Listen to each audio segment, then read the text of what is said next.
Tahukah Anda, hanya 1 tahun setelah wafatnya Santo Antonius, langsung dinyatakan sebagai santo karena begitu besar kasih umat kepadanya. Di Padua, Italia, berdiri Basilika Santo Antonius. Dibangun sejak tahun 1232 sebagai tanda cinta dan penghormatan atas hidupnya yang penuh mukjizat dan khotbah yang menyentuh hati. Hingga hari ini, jutaan peziarah datang, berlutut di makamnya, membawa doa dan harapan. Mari kita telusuri sejarah dan keindahan rohani dari Basilika Santo Antonius dari Padua ini.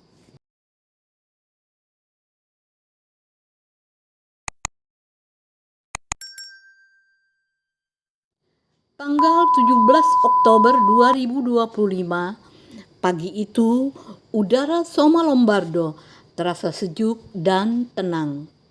Rombongan tur rohani kami bersiap melanjutkan perjalanan menuju Padopa, kota yang begitu istimewa karena menjadi tempat peristirahatan Santo Antonius.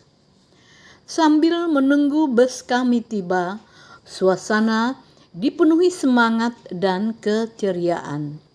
Udara yang masih segar membuat beberapa anggota rombongan memanfaatkan waktu dengan melakukan gerakan olahraga ringan, meregangkan tangan, memutar bahu, hingga berjalan di tempat. Tawa kecil terdengar saat ada yang bercanda tentang pemanasan sebelum ziarah. Sementara itu, sebagian yang lainnya memilih berdiri santai, berbincang dengan teman-teman. Ada yang berbagi cerita perjalanan kemarin, dan ada yang saling bertukar pengalaman iman, dan tak sedikit yang mengabadikan momen kebersamaan pagi itu dengan foto-foto dan video, namun penuh makna. Momen menunggu ini terasa istimewa, bukan sekedar menanti bus datang, tetapi menikmati kebersamaan, menjaga kesehatan, dan mempererat persaudaraan dalam suasana penuh sukacita. Perjalanan rohani kami dimulai bahkan sebelum roda bus itu berputar.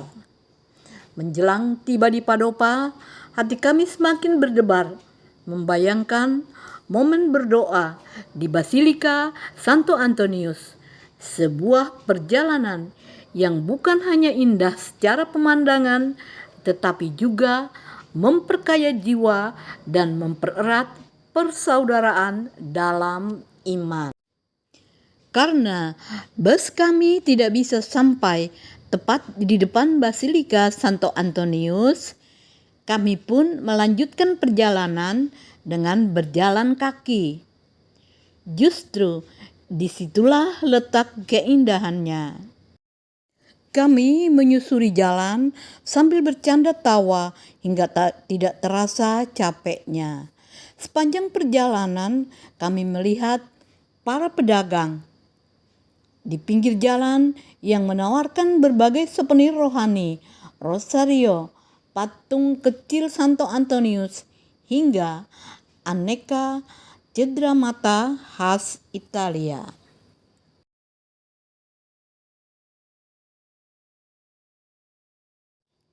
Inilah Basilika Santo Antonius dari Padopa atau Padua. Bangunan ini memiliki beberapa gaya arsitektur. Romanes terlihat pada struktur dasar dan dinding tebal. Gaya gotik atau arsitektur gotik pada lengkungan dan interior. Bizantium terlihat pada kubah-kubahnya yang mengingatkan kita pada Basilika Santo Markus di Venesia. Basilika Santo Antonius dari Padopa atau Padua memiliki arsitektur utama yaitu Romanes, Gotik, dan Bizantium. Juga ada memiliki unsur arsitektur baroknya pada beberapa kapel tambahan, altar-altar tertentu, patung, dan dekorasi interior yang dibuat pada abad ke-17. Ada sentuhan barok di bagian interior dan ornamen tertentu. Memasuki bagian dalam, suasana berubah menjadi lebih dramatis.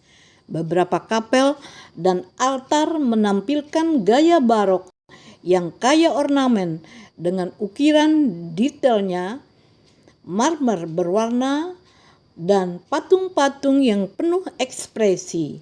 Setiap sudutnya akan berbicara, mengajak hati untuk hening dan merenung. Perpaduan arsitektur ini bukan sekedar keindahan bangunan, tetapi menjadi simbol perjalanan iman yang hidup dari masa ke masa. Santo Antonius dari Padua adalah salah satu santo paling terkenal dalam Gereja Katolik.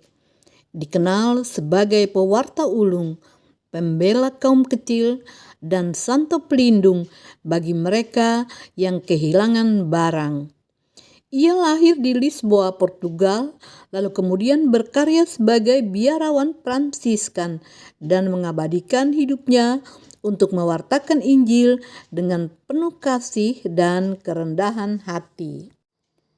Perjalanannya membawanya ke berbagai tempat di Eropa, hingga akhirnya menetap dan wafat di kota Padua, Italia. Di sana khotbah-khotbahnya menyentuh banyak orang karena sederhana, penuh hikmat, dan dekat dengan kehidupan sehari-hari. Ia dikenal memiliki pengetahuan kitab suci yang sangat mendalam, serta hati yang lembut terhadap orang miskin dan menderita. Banyak kisah mukjizat dikaitkan dengannya, dari membantu menemukan barang hilang, mendamaikan keluarga, hingga menguatkan iman umat. Karena cintanya yang besar kepada Yesus, Santo Antonius sering digambarkan memeluk anak-anak Yesus sebagai tanda kedekatan rohaninya. Hingga kini, makam dan Basilika Santo Antonius dari Padua menjadi tempat ziarah umat dari seluruh dunia yang datang untuk berdoa, memohon pertolongan, dan meneladani hidupnya yang kudus, hidup sederhana, penuh kasih, dan setia melayani Tuhan serta sesama. Patung yang berada di dalam Basilika Santo Antonius dari Padua yang bergaya barok ini bermakna sebagai malaikat pembawa persembahan dan pujian. Rangkaian daun atau bunga yang dipeluk melambangkan doa, persembahan, dan keindahan ciptaan yang dipersembahkan kepada Allah. Simbol kemurnian dan kehadiran surgawi, sosok malaikat tanpa atribut duniawi menggambarkan kesucian, penjagaan, dan kedekatan surga dengan umat manusia.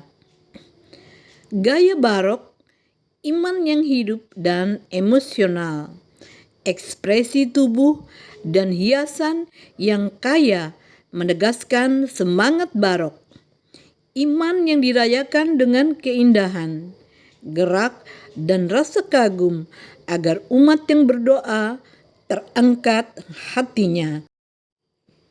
Di Basilika Santo Antonius, patung-patung seperti ini tidak menceritakan satu kisah tunggal, tetapi berfungsi sebagai pengantar suasana doa, mengajak peziarah masuk dalam keheningan, pujian, dan penghayatan iman. Di penghujung kisah Santo Antonius dari Padua, kita sadar bahwa Tuhan tidak selalu memanggil orang yang paling kuat, tetapi mereka yang mau setia dan mau mengasihi. Dari kerendahan hatinya, dari khotbahnya yang sederhana, hingga kasihnya kepada orang kecil, Santo Antonius mengajarkan bahwa iman yang hidup adalah iman yang diwujudkan dalam tindakan. Perjalanan kami hari ini ditutup dengan makan malam bersama. Semoga melalui teladannya kita pulang dengan hati yang lebih damai, iman yang lebih teguh, dan harapan yang lebih besar kepada Tuhan. Terima kasih sudah menyertai perjalanan rohani ini. Tuhan memberkati dan sampai jumpa di kisah iman berikutnya.